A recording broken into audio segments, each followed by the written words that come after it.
હાલો, જય શ્રી કૃષ્ણ. હું છું તમારો પ્રિય મિત્ર ભૂપતભાઈ. આજના આપણા નવા વિડીયોમાં આપ સૌનું હાર્દિક હાર્દિક સ્વાગત છે.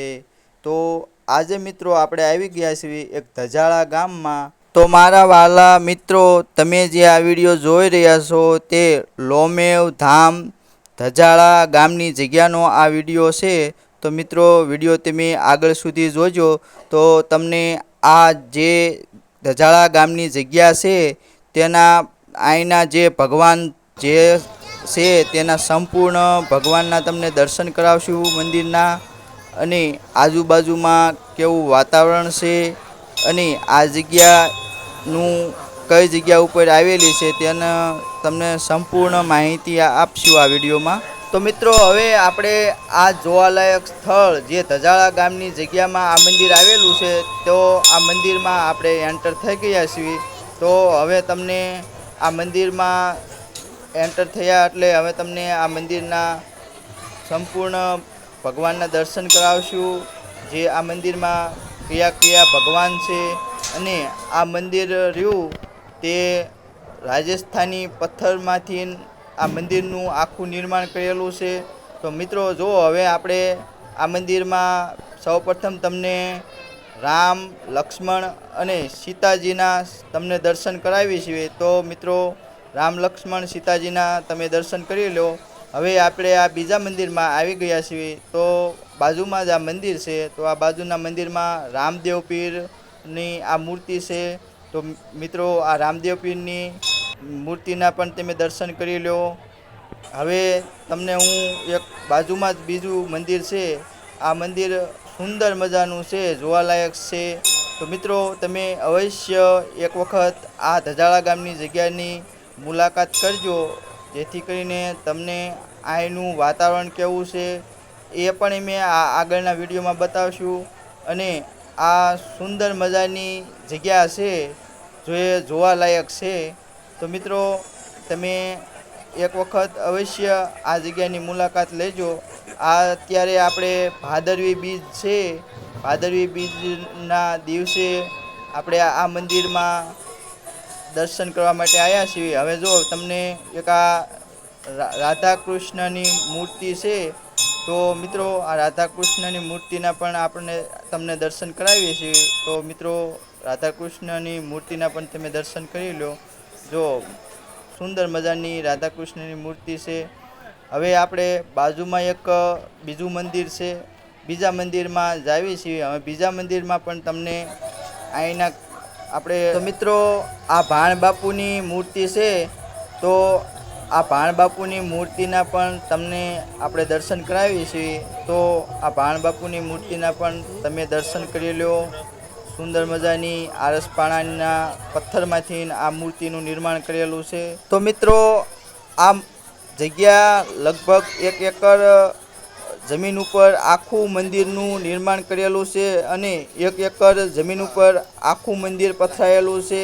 અને અહીંનું જે મંદિરનું આખું નિર્માણ કરેલું છે તે જે પથ્થર વપરાયેલો છે તે રાજસ્થાની પથ્થર છે.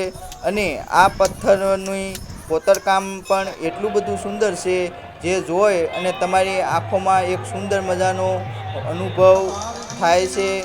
અને આ જગ્યામાં જ્યારે તમે ભાદરવી બીજ હોય ત્યારે તમે આવો ત્યારે અહીંયા લાખો શ્રદ્ધાળુ લોકો આ જગ્યા ઉપર આવતા હોય છે.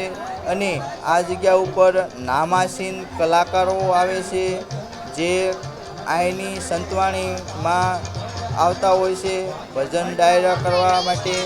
તો મિત્રો, જ્યારે ભાદરવી બીજના દિવસે દૂર દૂરથી લાખો શ્રદ્ધાળુ ભાવિ ભક્તો અહીંયા જગ્યાના દર્શન કરવા માટે આવતા હોય છે, સંતવાણી કાર્યક્રમમાં આવતા હોય છે. ત્યારે આ જગ્યામાં પ્રસાદીનું પણ આયોજન કરવામાં આવે છે અને લાખો ભાવિ ભક્તો અહીંની પ્રસાદી લે છે. હવે જો મિત્રો, તમને અહીંનું વાતાવરણ એકદમ શુદ્ધ છે.